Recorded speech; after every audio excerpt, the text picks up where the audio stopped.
Guys, welcome to my vlog. For today's video, yan, nandito tayo guys sa kay Paris, si Paris Calvo. Yan, dito tayo nagtigil sandali guys. Gusto ko lang ipakita sa inyo yung ganda ng lagaslas ng tubig dito guys, sa lugar na ito guys, sa malapit dito kay Paris Calvo.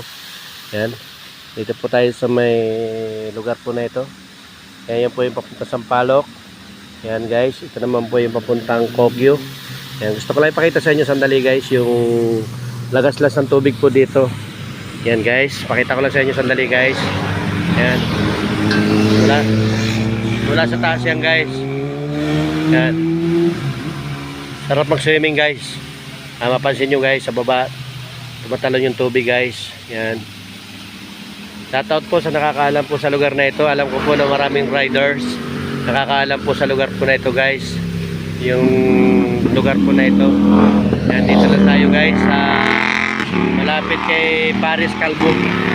Yan, ganda po ng lagaslas ng tubig dito. Shoutout po sa nakakaalam po sa lugar po na ito. Sana po i-follow nyo ang ating page. Sa mga viewers, sa mga followers po natin, sana po lagi po nyo i-follow ang ating page sa ganitong lugar na dinadaanan po natin guys.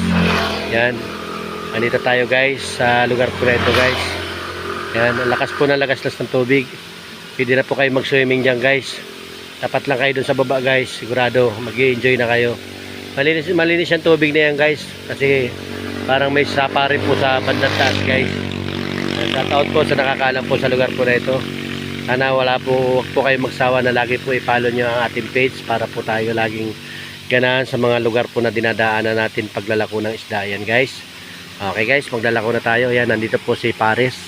Yan, marami na po nakakilala dyan kay Paris Calvo. Yan, shout out po sa kanya at sa mga followers po niya, sa mga viewers po niya. Shout out po sa mga sumusubaybay po sa amin lahat ng mga vlogger. Maraming salamat po.